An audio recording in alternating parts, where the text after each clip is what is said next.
Jardines y Parques Históricos es un curso de verano de la UNED que se va a celebrar en el Real Sitio de San Ildefonso de los días 10 al 12 de julio de este año 2014. Pues para hablar de este curso, un atractivo curso que nos va a introducir en un paraje verdaderamente maravilloso, está con nosotros la profesora Florentina Vidal, profesora de Historia Contemporánea de nuestra universidad. Bienvenida. Gracias, Isabel.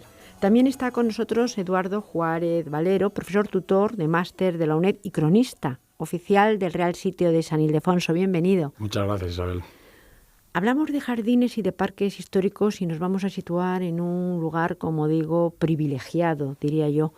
Lo primero es saber que este curso va a tocar in situ lo que son los jardines del Real Sitio de San Ildefonso, pero también, por supuesto, va a extrapolarse a otros jardines maravillosos y a otros parajes, haciendo una historia de los mismos. ¿Podemos hablar un poco primero del objetivo del curso? ¿De qué va a ser este curso, profesora Vidal? El objetivo de todos los cursos de verano creo que es el mismo, que los alumnos aprendan materias que a lo mejor no están familiarizadas con ellos, son nuevas, pero que es muy agradable tratarlas, además en un ambiente de verano, como es el de San Ildefonso. Verdaderamente aquí quizá lo que llama más la atención primero los temas que se van a tratar, pero también es el sitio. El sitio, nunca mejor dicho, el Real Sitio de San Ildefonso es un lugar en el que el alumno que vaya va a sentirse inmerso además en lo que va a tratar, porque lo tiene alrededor, va a ser como una pieza más. Yo creo que eso quizás sea lo que más llama la atención. Profesor Juárez. Bueno, pues la verdad es que sí, la verdad es que el escenario del Real Sitio es básico, ¿no?, para convertir el curso de verano en un auténtico éxito, ¿no?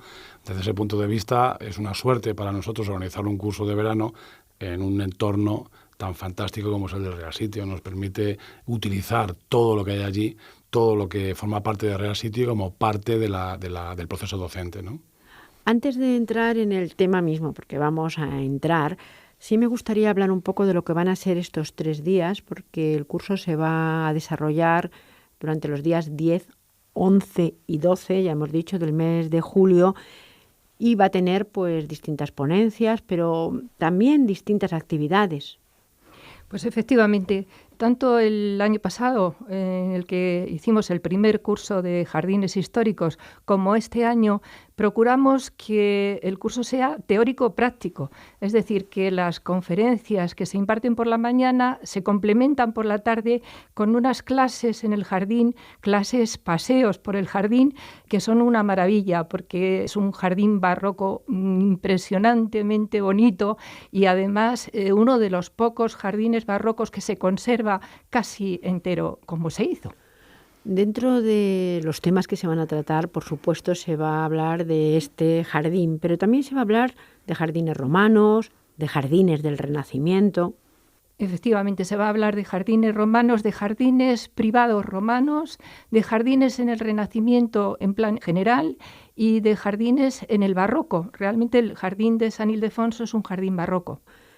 Jardines y parques. Yo me gustaría también, aunque luego detallaremos un poquito más cómo van a ser estas actividades, pero esa diferencia entre jardín y parque que creo que no todos conocemos bien. Bueno, pues la verdad es que sí, ¿no? De hecho, el concepto básico en el que se fundamenta el curso de verano es esta diferenciación, ¿no?, entre un jardín y un parque. Yo creo que está bien significada en el Palacio de la Granja, ¿no? El Palacio de la Granja tiene una parte que es el jardín, que el jardín es la zona privada donde la naturaleza está totalmente dominada por el hombre a su antojo, y el parque es una zona externa al jardín donde viven los animales. Es decir, el parque es el bosque animado que rodea el jardín donde vive el hombre y controla la naturaleza. Por lo tanto, cuando, por ejemplo, decimos, y es un ejemplo, pero para entenderlo mejor, nos vamos a ir al Parque del Retiro, ¿en realidad vamos a un parque o vamos a un jardín? Evidentemente un parque es donde hay seres vivos, ¿no?, además del ser humano, ¿no? De hecho, el parque del Jardín de la Granja, del Palacio de los Jardines de la Granja, el parque es donde se practicaba el deporte de la caza. Y en el curso se van a ver las dos cosas, tanto el jardín privado, este jardín dominado, como decía, por el hombre, y también se va a ver el parque. ¿Las dos cosas y las diferencias y las similitudes entre las dos cosas? Claro, evidentemente, eso es una de las esencias del curso. Es decir, por una parte, comprender cómo se ha conservado, cómo ha sobrevivido a tantos años de vida, ¿no? Es muy complicado mantener un jardín en el Real Sitio San Ildefonso, puesto que estamos en mitad de la Sierra de Guadarrama, ¿no? Allí lo que quieren vivir son pinos, son sabinas, no quieren vivir hayas, no quieren vivir sauces, no quieren vivir flores, y todo eso es la esencia del jardín, ¿no? Y por otra parte, el parque también nos sirve para comprender cómo no solo es una escultura viviente el jardín, sino también es un lugar donde conviven las especies y donde el hombre puede practicar la caza, sobre todo el rey, más que el hombre. Estamos y se va a ver a lo largo del curso cómo han sido los distintos jardines también, pues en el tiempo. Es un jardín barroco donde van a estar los alumnos, que tiene unas características determinadas de las que yo creo que también podemos hablar, pero se van a ver otro tipo de jardines, porque el jardín también ha evolucionado muchísimo con el tiempo. Por supuesto, por eso hay dos conferencias que son, bueno, tres conferencias realmente, una sobre el jardín romano, otra sobre el jardín renacentista en términos generales y también el jardín barroco en términos generales, y yo creo que eso le da como un marco más amplio para, una vez que hemos visto el jardín barroco de San Ildefonso, pues ver un poco la evolución que ha sufrido el jardín. Podemos, aunque sea hacer un pequeño avance, pero yo creo que es una cosa atractiva ver estas diferencias y haciendo un poco de historia, cómo el jardín va evolucionando. ¿Podemos dar alguna pincelada? Sí, claro, por supuesto. Es decir, el jardín final que vamos a trabajar, que es el jardín barroco, es un jardín que percibe una construcción mucho más elaborada, es un jardín más cerrado, es un jardín que está subdividido en pequeñas partidas, en parterres, en bosquetes. El jardín renacentista es un jardín mucho más abierto, es un jardín más armonioso, por decirlo así, ¿no? No sé si me gusta demasiado ese adjetivo, pero bueno, más equilibrado, diría yo. El jardín romano es completamente distinto, es como si hablásemos del jardín musulmán, ¿no? Son jardines que no tienen nada que ver. El jardín romano es un jardín de uso privado, no es un jardín público como puede ser renacentista, o un jardín como es el barroco en el cual se percibe una demostración clara de poder del poseedor, ¿no?, de ese jardín. Yo creo que todo eso, en las sesiones iniciales que ha hecho el profesor Avidal, va a quedar clarísimo, ¿no? Y luego la aplicación dentro del jardín en las clases prácticas es más que evidente. Además, el propio jardín, como tú has dicho muy bien, ha experimentado una evolución muy interesante. Incluso tenemos zonas del jardín, como puede ser el Potosí, que llamamos el Potosí, que es un jardín paisajístico británico, típicamente inglés del siglo XIX. Es decir, encontramos cosas de este tipo, ¿no? También encontramos partes de bosquete perfectamente restaurado y conformado a la imagen del siglo XVIII, o al proyecto del siglo XVIII, como es la partida de la carrera de caballos, la partida de Neptuno, ¿no? Así es que dentro del propio jardín, aunque sea un jardín barroco, se pueden ver también distintas partes, distintas tendencias y distintos jardines dentro de un mismo jardín.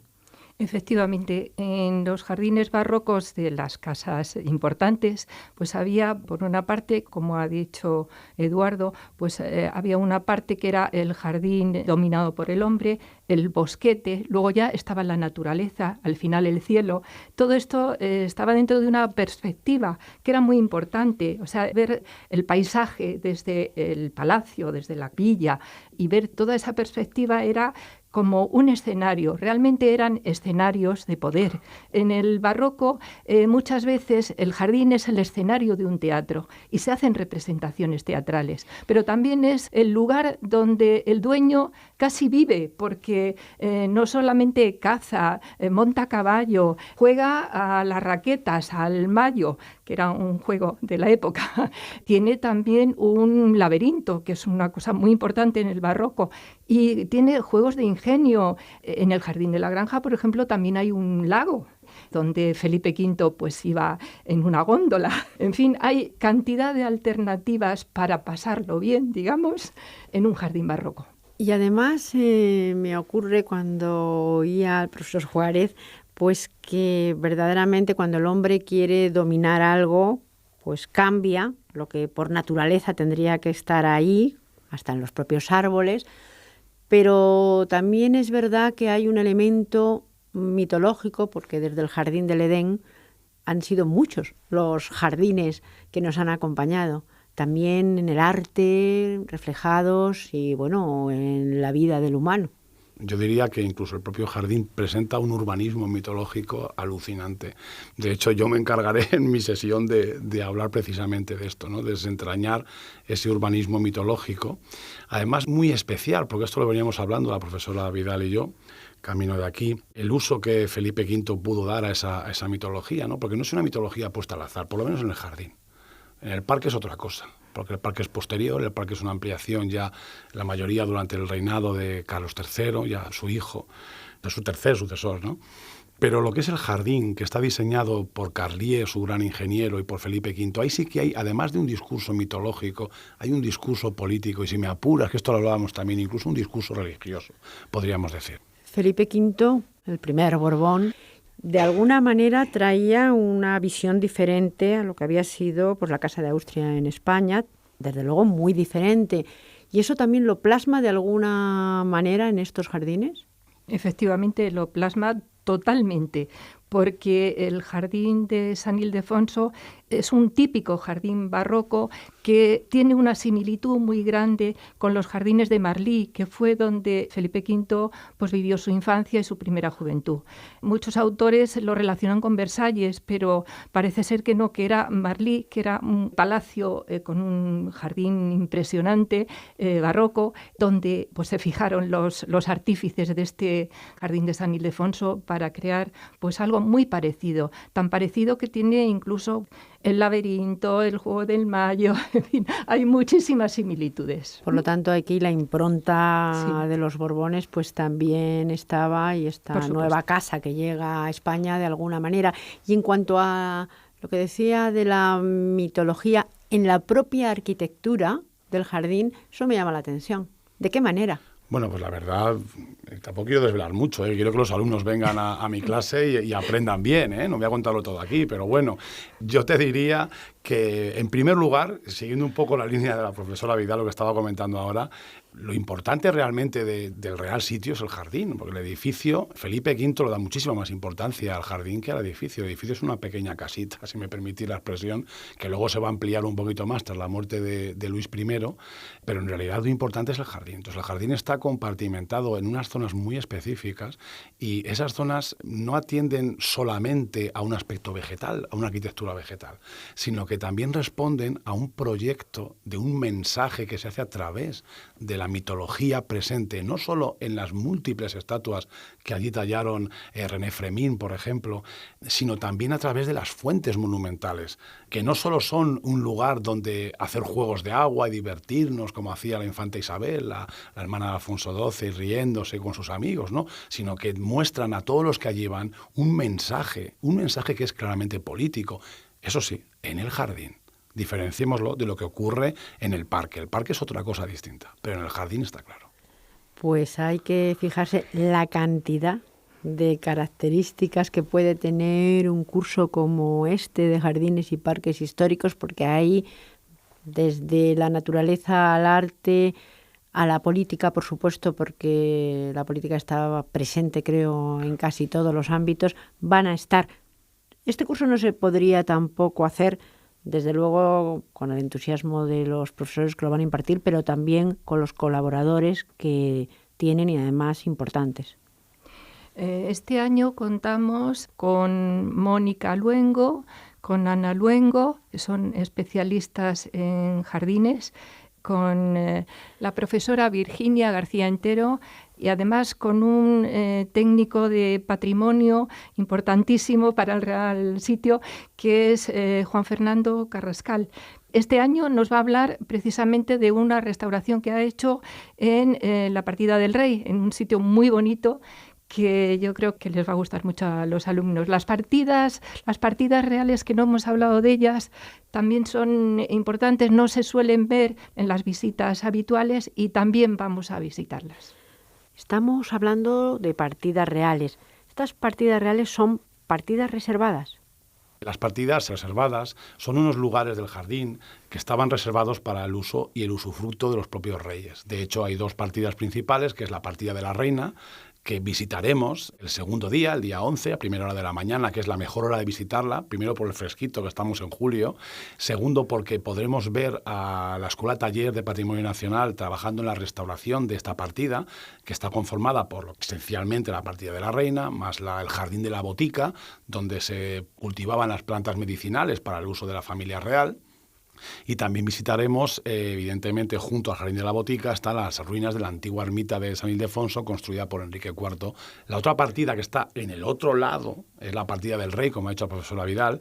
Hoy en día llamamos el Jardín del Potosí, y más dentro la Casa de las Flores, donde está el parterre de Broderick, lo que va a especificar en su clase, va a explicar el proceso de restauración, yo creo que de renovación más que de restauración, Juan Fernando Carrascal. En cualquier caso, las dos partidas, ya para terminar la explicación, eran lugares donde se cultivaban productos que luego se vendían, eran huertos, ahí se cultivaban frutales, se cultivaban verduras, que luego incluso se vendían dentro del pueblo, formaban parte del peculio de la corona, ¿no? Desde luego, como he comentado antes, el curso no se podría hacer sin la participación de todos estos colaboradores, profesores todos o expertos en la materia, pero por otro lado tenemos también los patrocinadores, otro tipo de colaboración como puede ser Patrimonio Nacional o el Ayuntamiento. Por supuesto, Patrimonio Nacional colabora prestando el jardín, que es lo principal. También pues sus colaboradores, Juan Fernando Carrascal. Y por otra parte tenemos el Ayuntamiento del Real Sitio, que también nos cede pues sus aulas. Las aulas del Ayuntamiento son estupendas. También el CENEAM, que nos cede gratuitamente para los 14 primeros alumnos que nos lo pidan, unas cabañitas que hay en Balsaín para que puedan pernoctar los 3 días del curso, y el Centro de Investigación de la Guerra Civil, que lleva pues una parte del trabajo administrativo y de apoyo para el curso.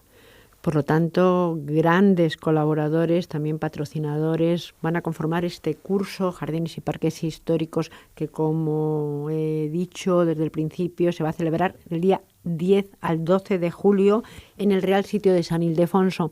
Y para terminar, yo creo que la invitación está hecha a participar porque es un curso tan atractivo que, bueno, la invitación casi se hace sola, solamente con los minutos que hemos compartido, pues se ve la cantidad de cosas que se pueden verdaderamente aprender, y precioso también toda esa parte que es de aprendizaje, pero por otra parte lúdica, de esos paseos. Por lo tanto, esta invitación casi está hecha, pero si quieren añadir algo más.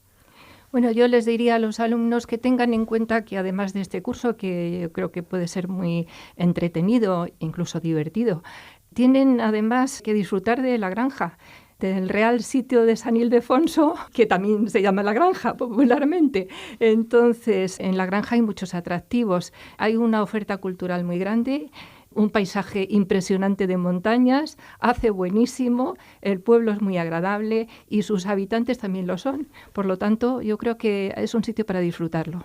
Y para aquellos que todavía estén un poco rezagados y no se hayan todavía acercado a apuntarse para poder asistir a este curso, bueno, pues la UNED es el sitio donde se tienen que dirigir. Desde luego, los cursos de verano 2014 de la UNED, y ahí está este curso Jardines y Parques Históricos. Sí, en efecto, ahí está abierta la UNED para que ellos vengan a matricularse y a disfrutar del curso. Yo añadiría un poquito más a lo que ha dicho la profesora Vidal, si me lo permitís, el atractivo esencial del entorno que ha dicho muy bien la profesora Florentina. Yo creo que añadiría además que es un parque nacional, es decir, es un curso de verano dentro de un parque nacional, que además hace unos pocos meses ha sido reconocido por la UNESCO como reserva de la biosfera, que es poco más o menos que declararlo patrimonio de la humanidad. Entonces, el poder disfrutar de un curso de verano en un entorno así, que el 50% del curso sea en el exterior sea en la naturaleza, y que además puedas practicar cualquier tipo de actividad con este entorno que estamos diciendo, yo creo que no hay una oferta similar, no solo en la UNED, sino en cualquier universidad española puede ofrecer un curso de verano de estas características. Pues yo desde luego comparto totalmente lo que ha dicho el profesor Juárez, y muchísimas gracias por haber compartido con nosotros este curso y estos minutos. Gracias. Gracias. Muchas gracias.